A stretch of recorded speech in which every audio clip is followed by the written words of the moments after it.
Knee pain, back pain, shoulder pain, ఎటువంటి మొండి నొప్పులనైనా తగ్గించే clinic Indo British advanced pain clinic. Hindu పేపర్లో కూడా క్లియర్ కట్గా ఇచ్చారు. అన్ని పేపర్లు ఇంగ్లీష్ పేపర్లతో పాటు తెలుగు పేపర్లో కూడా స్పష్టంగా ఇస్తే తగుదనమ్మ అనకుండా తన సాక్షి పేపర్లో ఇష్టం వచ్చినట్టు రాతలు, అది మీకు అప్లికబులో కాదో నాకు తెలియదు, కానీ ఇక్కడ పేర్నినాని గారి స్టేట్మెంట్ సాక్షిలో దృష్టిలో పెట్టుకొని చెప్తున్నా. అసలు 2014-17 చంద్రబాబు నాయుడు గారు ఎన్డీఏ నుంచి బయటికి పోయే లోపల మీరేం చేసినారు అని కనీసం ఇంగిత జ్ఞానం ఉంది ఆ నానికి. ఓ తర్వాత నా తెలుసా, నిన్న మళ్ళీ ఏమంటాడు, అసలు చంద్రబాబు నాయుడు గారికి చెప్పినట్టు ఆయన అలా బయటికి పోయి ఇలా వచ్చినాడు,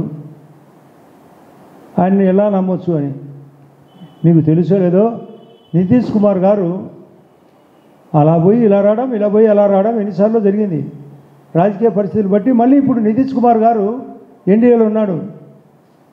ఆ రోజు ఎలక్షన్ జరిగేటప్పుడు నితీష్ కుమార్ గారు బీజేపీతో టైఅప్ అయి బీజేపీ యొక్క ద్వారా సీఎం అయి మళ్ళీ బయటికి పోయి మళ్ళీ వచ్చినాడు. పరిస్థితులు బట్టి, అవసరాలు బట్టి రాజకీయాలు చాలా విషయాలు జరుగుతుంటాయి. ఇక్కడ సర్వనాశనం చేస్తాడని ఎవరు ఊహించలే. ఎన్నిసార్లు మద్దతు ఇచ్చినా కూడా, ఎన్ని అవకాశాలు ఇచ్చినా కూడా జగన్ రెడ్డి అసలు తన ఇష్టం తన రాజ్యం అన్నట్లుంది పాలన. భారత రాజ్యాంగాన్ని పక్కన పెట్టినాడు. భారతీయ రాజ్యాంగం నడుస్తుంది ఇక్కడ. కోడికత్తి కేసు డ్రామా ఆడి ఎలక్షన్లు, రెండోది వివేకానంద రెడ్డి కేసు డ్రామా అన్నాడు. ఒకటి ఎన్ఐఏ సంస్థ తేల్చింది ఇది డూప్ అని, జగన్ రెడ్డి పెట్టిన కేసు. సిబిఐ మరొక కేంద్ర దర్యాప్తు సంస్థ చెప్పింది ఇది మహాప్రమాదంగా చేసినారని.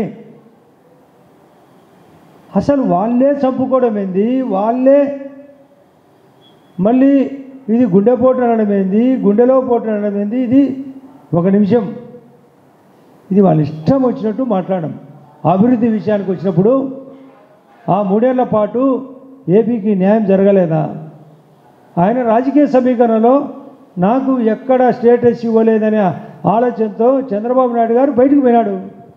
యాక్చువల్గా స్పెషల్ పర్పస్ వెహికల్ క్రియేట్ చేసి ఎక్కడ లేని విధంగా కొత్త కోణంలో ఆలోచించి ఇచ్చినది ఈయన సరిగా పసిపెట్టలేకపోయినాడు. ఆ రోజు ఆయన 5 సంస్థలకు 5 పనుల కోసం 14,500 కోట్లు కేంద్ర పూచీతో డబ్బులు ఇస్తే, అది ఈ జగన్ రెడ్డి వచ్చిన తర్వాత ఆ 14,500 కోట్ల రూపాయలు కేంద్రం ఈ రాష్ట్రానికి డబ్బులు కట్టినది, అప్పు తెచ్చి కట్టినది వాస్తవం కాదా? ఇక్కడ 7 ఇన్స్టిట్యూషన్లు చెప్పి 17 ఇన్స్టిట్యూషన్లు ఇచ్చినది అబద్ధమా? ఆ రోజు 63,000 కోట్లలో ఈ రాష్ట్రానికి ఉత్తరప్రదేశ్ కంటే ఎక్కువగా 10,000 కోట్ల రూపాయలు గ్రామీణ ఉపాధి పథకాన్ని, మన్మోహన్ సింగ్ గారు ఉన్నప్పుడు 80 రూపాయలు కూలైతే కూలీలకు, ఇప్పుడు 273 రూపాయలు కూలీ. ఆ రోజు మన్మోహన్ సింగ్ గారు ఉన్నప్పుడు కేవలం కూలీలకు మాత్రమే డబ్బు.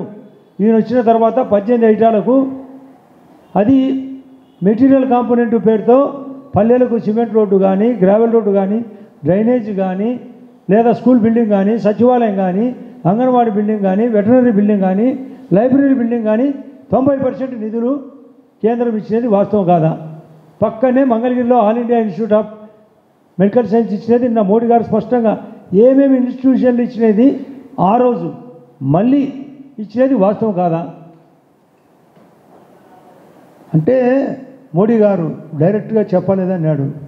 అంటే చెప్పుతో కొట్టినట్టు చెప్పలేదనే, చెప్పుతో కొట్టినట్టే ఇప్పుడు చెప్పిస్తాం. 53 రోజులు ఉన్నది ఎలక్షన్లు, చాలాసార్లు వస్తారు రాష్ట్రానికి.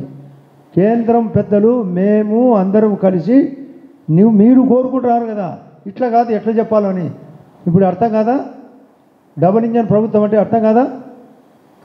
నిన్న ప్రజలలో ఒకటే ఈలలు కేకలు. ఆయనకు ఒకటే అర్థమైంది, ఈ యొక్క జగన్ ప్రభుత్వము పోవాలని, ఇక్కడ కూటమి ప్రభుత్వం రావాలని ప్రజల కోరిక. బ్రహ్మాండంగా సభ జరిగితే వెల పోయిందంట సభ, సాక్షి పేపర్లో. అంటే నీవు వెల ఎక్కువైంది, నీది సంపాదన వెల ఎక్కువై నీకు వెల కట్టేది, డబ్బులు కొట్టేది తెలుసు, సభ వెలవెలబోయింది అని మాట్లాడతావా? మేము స్వయంగా చూసినాం, మాకే తావు దొరకలే అక్కడ. అంత జనం, పట్టనంత జనం స్వచ్ఛందంగా వచ్చినారు. నీ మాదిరి వ్యాపారం చేసి తేవలే, వ్యాపారంతో తెచ్చుకుంటావు. ఒకటి పదే పదే కేసీఆర్ గారు చెప్పేవాళ్ళు, తరలించిన జనం తరలిన జనం అని. నిన్న వచ్చినది తరలిన జనం, నీకు వచ్చేది తరలించే జనం. తెలుసుకో, ఎంత కావాలంటే అంత అభివృద్ధి కావాలంటే మోడీ ప్రభుత్వం అధికారంలోకి ఇక్కడ కూడా రావాలి. చాలా రాష్ట్రము కూలిపోతుంది, కుళ్ళిపోయింది. నీ ధనదాహానికి బలైంది. మొన్న నేను 3 days బ్యాక్ 15వ తేదీ నాడు కడపలో ఉన్నప్పుడు షర్మిలమ్మ కనపచ్చింది. అమ్మా తల్లి, నీ పోరాటం ఎంతవరకు చెయ్యి, కానీ మీ అన్నకు ఎన్ని పాత్రలు అయితే ఆయన కడుపు నిండుతుందని అడిగినా డైరెక్ట్గానే. పాత్రలు అంటే డంప్సు. పద్మనాభ స్వామికి ఒక డంప్ ఉంటే మీ అన్నకు ఎన్ని పాత్రలు కావాలని ఈ రాష్ట్రాన్ని అప్పుల పాలు చేసి చంద్రబాబు నాయుడు గారు విడిపోయే నాటికి 4.5 లక్షల కోట్ల అప్పు, ఈరోజు 6.5 లక్షల కోట్లు పెంచి 11 లక్షల కోట్ల అప్పు. మొత్తం ఈ దేశంలోని అన్ని రాష్ట్రాల అప్పు 60 లక్షల కోట్లు, ఇక్కడ మాత్రం 11 లక్షల కోట్లు. దామాషి ప్రకారం కంటే 3 అంతలు 4 అంతలు 5 అంతలు అప్పు చేసినాం.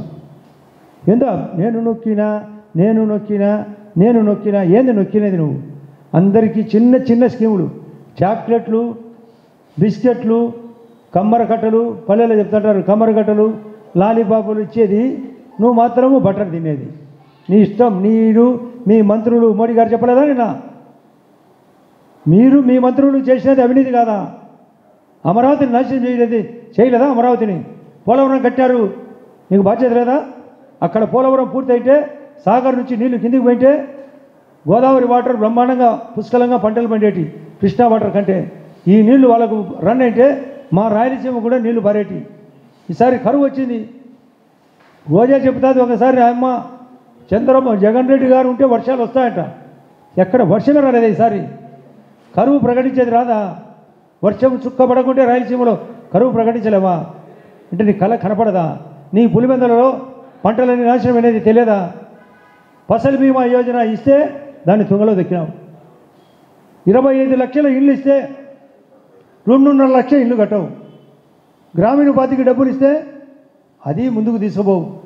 గ్రామాలకు డబ్బు ఇస్తే ఈ రాష్ట్రంలోని పల్లెలకు 8,000 కోట్లు డబ్బులు ఇస్తే వాటిని నువ్వే మింగేస్తావు. 5 మెట్రోలు ఇచ్చినది, 5 ఏది స్మార్ట్ సిటీలు ఇచ్చినది గుర్తురాదు, 2 మెట్రోలు గుర్తుకు రాదు, 5 ప్రసాద పథకాలు సెంట్రల్ గవర్నమెంటు దేవాలయాల అభివృద్ధికి ప్రసాద పథకాల గుర్తుకు రాదు, ఆమృత్ పథకం గుర్తుకు రాదు, స్మార్ట్ ఇండియా గుర్తుకు రాదు, స్టార్టప్ ఫండ్స్ గుర్తుకు రావు. ప్రధానమంత్రి యొక్క గ్రామీణ సడక్ యోజన డబ్బులు కూడా వాడుకుంటావు. నేషనల్ హైవేలు మొన్ననే ఇక్కడే జరిగింది మీటింగు. 1,00,000 కోట్లతో ఆయన స్కీములు తయారు చేసి ఆన్ చేస్తే లక్షలో మనకు 30,000 కోట్లు ఉన్నాయి నేషనల్ హైవేలు. ఈ రాష్ట్రంలో 30,000 కోట్ల నేషనల్ హైవేలు. సాగరమాల కింద 6 ప్రాజెక్టు, సాగరమాల కింద 6 యొక్క సీపోర్ట్లు, రైల్వే, ఎక్కడ చూసినా కొత్త ప్లాట్ఫామ్స్. ఇక్కడ విజయవాడలో కూడా మీరు గమనించుంటారు, కడప గమనించుంటారు, తిరుపతి గమనించుంటారు. ఎన్ని స్టేషన్లు రిపేరు. 2 వందే భారతులు ఫ్రమ్ సికింద్రాబాద్ టు విజయవాడ వైజాగ్, మరొకటి సికింద్రాబాద్ టు తిరుపతి. అవి కనపడవు. దురంతో ఎక్స్ప్రెస్లు కనపడవు, రాజధాని ఎక్స్ప్రెస్ కనపడవు, పల్లెకి ఇచ్చిన బ్రాడ్బ్యాండ్ కనపడదు. ఎన్ని రకాలుగా. అసలు మహిళలకు మాతృవందన స్కీమ్ కింద 6,000 రూపాయలు గతంలో ఎప్పుడన్నా ఉన్నదా? వాళ్ళకు కాన్పు తర్వాత వాళ్ళు ఇబ్బంది పడతారు. మెటర్నిటీ లీవు 8 నెలలు, గతంలో 6 వారాలు. అది కనపడదా? వాళ్ళ పుట్టిన బిడ్డలకు వ్యాక్సినేషన్ 13 వ్యాక్సిన్లు 12,000 రూపాయలు ఇంద్రధనస్సు కార్యక్రమం పెడతావు, అది గుర్తుకు రాదా? అంగన్వాడీ సెంటర్లు పెంచినది గుర్తుకు రాదా? కోడిగుడ్లు, చిక్కీలు, నువ్వు పలకలేవు, చిక్కీలు అంటావు. నీ ముఖం నీవు జగన్ రెడ్డి చెప్తున్నాం, సార్వభౌమాధికారం అనలేవు నువ్వు, ఈ రాష్ట్రాన్ని అనలేవు. బొత్స సత్యనారాయణ గారు బొత్స సత్యనారాయణ తన పేరు చెప్పలేడు, విద్యాశాఖ అనలేడు. ఆయన ఆ రోజు మేము గుర్తు 2011 బై ఎలక్షన్లలో మాకు జమ్మలమడుగు ఇన్ఛార్జ్ విజయమ్మ గారిని 2011లో నీచమైన భాష మాట్లాడినాడు, నీచమైన భాష మాట్లాడినాడు. నీ దగ్గర మంత్రి ధర్మాన ప్రసాదరావు ఉరి తీయమన్నాడు జగన్ను, నీ దగ్గర మంత్రి అంటే మాకు గుర్తుకు రావా ఏమేమి తిట్లు తిట్టినారు వీళ్ళని? మిస్టర్ రాని తెచ్చుకో, నీకు తర్వాత నా రాకుండా మాట్లాడితే మేము కూడా రాజకీయాలు ఆరితేరి ఉండాం. ఇది అలాగ సమాధానం చెప్పాలి. మీరు కోడికత్తి ఎవరు చేపించారు? శ్రీనివాసులకు మీరు వేలు రాకుండా ఎందుకు అడ్డపడినారు? వివేకానంద దాంట్లో మీ ఎంపీ 8వ ముద్దాయి ఎంపీ వాళ్ళ నాన్న మీ చిన్నాన్న ఇప్పటికీ జైలు పాలైనాడు. మరొక ఉదయ్ కుమార్ రెడ్డి జైలు పాల్. ఏంది ఇది? ఎక్కడికి పోతుంది? అప్పులు చేస్తేవి, అరాచకాలు చేస్తేవి, అబద్ధాలు ఆడుతేవి, అవినీతి చేస్తేవి, కొన్ని పత్రికలు దూషిస్తావు, కొన్ని కులాలను దూషిస్తావు. నీ సొంత చెల్లెలు ఇద్దరు మాట్లాడుతున్నారు. ఇటువంటి వ్యక్తి ఈ రాష్ట్రానికి అవసరమా? ఓటేయద్దంటున్నారు. ముందు మీ చెల్లెలను కనుక్కో, ఇద్దరు చెల్లెలను కనుక్కో. ఇద్దరు సునీతమ్మ పెళ్ళి, జగన్ రెడ్డి పెళ్ళి ఒకే వేదిక మీద జరిగింది. ఎన్ని చెప్పాలా? మోడీ గారి కార్యక్రమం ఒక బుక్కు సరిపోదు. ఒక బుక్కు ఎన్ని ఐటాలు చేశారని. ఈ రాష్ట్రానికి డబల్ ఇంజన్కు మేము గుజరాత్ స్వయంగా చూసినా, ఉత్తరప్రదేశ్ ఏ విధంగా ఉందో తెలుసుకోండి. పోయి మధ్యప్రదేశ్ రాజస్థాన్ ఎట్లా పికప్ అయిందో తెలుసుకోండి. బ్యాలెన్స్ చేయాల్సిన అవసరం ఉంది. డబల్ ఇంజన్ ఆయన ఒకే హెడ్లైన్స్లో చెప్పినాడు, డబల్ ఇంజన్ చేయాలా అవసరం, పరిగెత్తాలా. 5వ ర్యాంకు వచ్చింది ఈ దేశానికి, అది 3వ ర్యాంకు రావాలా. ఈసారి 2వ ర్యాంకు కూడా మన అంచనా అయితే ఎక్కువ సమయం పట్టదు. 3వ ర్యాంకు మోడీ గారి యొక్క అంచనా కంటే ముందు పరిగెత్తే పరిస్థితి వచ్చింది. FDI foreign direct investment amount పెంచినాడు ఆయన వచ్చినాక. దానివల్ల విదేశాల నుంచి బ్యాంకులు వచ్చినాయి, ఇన్సూరెన్స్ కంపెనీలు వచ్చాయి. ఒక బుల్లెట్ ట్రైన్ వచ్చింది ఫ్రమ్ బాంబే నుంచి బరోడాకు 1,00,000 కోట్లతో బుల్లెట్ ట్రైన్ స్కీమ్ రన్ అవుతుంది. అసలు ఎన్ని ఎక్స్ప్రెస్ హైవేలు వచ్చినది మీకు తెలుసా? ఏం చేయాలా? ఆయన పచ్చినీపట్నానికి ఏ రోడ్ వేసినారని తెలుదా నాని గారికి? ఇప్పుడు విజయవాడలో యొక్క దుర్గమ్మ గుడి దగ్గర ఫ్లైఓవర్ అర్థం కాదా? ఆ బందర్ రోడ్డు నుంచి ఫ్లైఓవర్ గుర్తుకు రాదా? కొత్తగా ఔటర్ రింగ్ రోడ్డు ఎక్కడ లేని విధంగా శాంక్షన్ ఇస్తే దాన్ని తుంగలో దొక్కినావు. మెట్రో గుంటూరు నుంచి అమరావతికి ఇస్తే దాన్ని తుంగలో దొక్కినావు. వైజాగ్లో ఇచ్చిన మెట్రో తుంగలో దొక్కినావు. స్మార్ట్ సిటీలు తుంగలో దొక్కినావు. అసలు ఈ ప్రభుత్వం వచ్చినాక ఇలా తప్పు చేయొచ్చా అని తెలియకుండా నీవు, నీ యొక్క మంత్రులు, నీ ఎమ్మెల్యేలు, నీ యొక్క ఎంపీలు, ఇంకా కార్పొరేషన్ చైర్మన్లు, నేనైతే సింపుల్గా చెప్పిన ఒకసారి కడప ప్రెస్లో, వీళ్ళు ఆయన హోల్సేల్ అంగడి జగన్ రెడ్డి గారు, రీటైల్ షాపులు వాళ్ళ ఎమ్మెల్యేలు ఎంపీలు మామూలుగా అంటుంటారు చిల్లర వ్యాపారం, చిన్న వ్యాపారం, వీధి మళ్ళతో తోపుడు మళ్ళతో చిల్లర వ్యాపారం. వాళ్ళ కార్పొరేషన్ చైర్మన్లు, కార్పొరేటర్లు, కౌన్సిలర్లు, వాళ్ళ ఇష్టం వచ్చిన ఎమ్మెల్యేలు కాకుండా కింద వాళ్ళంతా చిల్లరంగళ్ళు. పెద్దంగడి, చిన్నంగడి, చిల్లరంగళ్ళు మళ్ళీ కావాలి మీకు. ఎందుకంటే వ్యాపారం జరగాలి కదా. ఇసుక దోపిడీ చేసింది ఎక్కడ లేని విధంగా. మాకు మద్రాసు మీకంటే దూరం, మద్రాసుకు ఇదే ఇసుక పోతుంది, బెంగళూరుకు పోతుంది, తెలంగాణకు పోతుంది, ఆ వల్ల ఒరిస్సాకు పోతుంది ఇసుక. అక్కడి నుంచి మద్యం దొంగగా తెచ్చుకొని మీరే అమ్మిస్తారు. ఆ ఇసుక వ్యాపారం సారా అమ్మే సార్ ఎవరు అంటే జగన్ సార్. ఎర్రచందనం అమ్మిరి, పుష్ప సినిమా వచ్చా, మీరే పుష్ప. ఎర్రచందనం అమ్మిరి, గనులు ఆక్రమించింది కాబట్టి గనులు ఆక్రమించిన ఎవరు రా అంటే జగనుడు టెండర్దారులకు వాళ్ళతో పనులు చేపించుకొని బిల్లులు ఇచ్చినావా?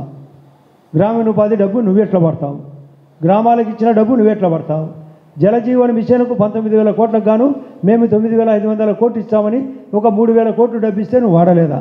340 మొబైల్ వెటర్నరీ వెహికల్ సంచార పశు వైద్యశాలలు, కొత్త కోణము ఎంఆర్ఐ సిటీ స్కాన్లు ఇచ్చినారు. 5 లక్షల వైద్యం ఇంట్లో ఎంతమంది కంటే ఉంటే మా బియ్యంతో పాటు 2 కేజీలు ప్రతి నెల ఉచితంగా ఇచ్చినది కనపడదా? ఆయుష్మాన్ భారత్ కార్డు కనపడదా? జలజీవన్ మిషన్ నిధులు కనపడవా? మీ యొక్క అభివృద్ధి యొక్క ఇక్కడ ఉండే దరిద్రాల యొక్క విషయం పైన చర్చ తర్వాత వస్తాయి. కానీ ఇవి అక్కడ కేంద్రంలో ఎలక్షన్ కమిటీ ఒకటి ఉంది, వర్కింగ్ కమిటీ అని, ఆ కమిటీలో వస్తాయి తప్ప మోడీ గారు ఈ విషయాలను ఆ కమిటీకి అప్పచెప్తారు. ఎప్పుడు ఎక్కడైనా ఏ రాష్ట్రమైనా ఆయన ఆ కమిటీ ద్వారా జరుగుతాయి తప్ప ఈయన వ్యక్తిగతంగా తీసుకోవడమా. అది గవర్నమెంట్ అంటే అది వేరు వింగు. సెంట్రల్ ఎలక్షన్ కమిటీ వేరు, బీజేపీ పార్టీ కమిటీ వేరు, కమిషన్ వేరు. ఒకటి కమిషన్ నిర్ణయాలు ఒక రకంగా ఉంటాయి, మా యొక్క వర్కింగ్ కమిటీ ఒక రకంగా ఉంటుంది.